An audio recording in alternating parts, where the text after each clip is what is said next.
Magandang buhay everyone! So may ituturo ko sa inyo na isang tutorial na makakatulong sa inyong mga cellphone. Sino sa inyo dyan ang nagahang ang cellphone? O siguro baka na virus na yan. Hindi yan full storage, baka na virus na yan. So yan ang ituturo ko sa inyo guys para maalis natin ang paghahang ng inyong cellphone. At saka babalik sa dati ang pagiging normal ng inyong cellphone. So tara, sundan nyo lang ako. So hanapin natin ang Chrome. Alis na muna natin to. So ayan, pinutin natin ang Chrome. Hintayin lang natin ma-open. So, sa tatabi ng ating profile guys, may tatlong guhit dyan, tatlong dash. Open natin yan. Punta tayo sa setting, sa baba. Scroll down. Ayan.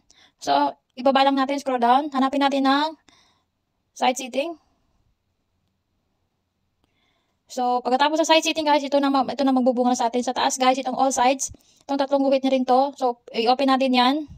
Nandito na guys lahat ng mga virus ng ating cellphone guys. Ito yung nagpapahang sa ating cellphone. So, kailangan i-delete natin to lahat. At saka, kailangan full delete lahat to guys. Kasi ito yung nagpapahang. At saka, ito rin to ang nagpapa-full storage din sa ating mga cellphone. At saka guys, huwag kalimutan guys. I-comment nyo na rin guys sa baba kung nakakatulong sa cellphone itong video na to guys. So, yun lang. Thank you for watching guys. Bye-bye.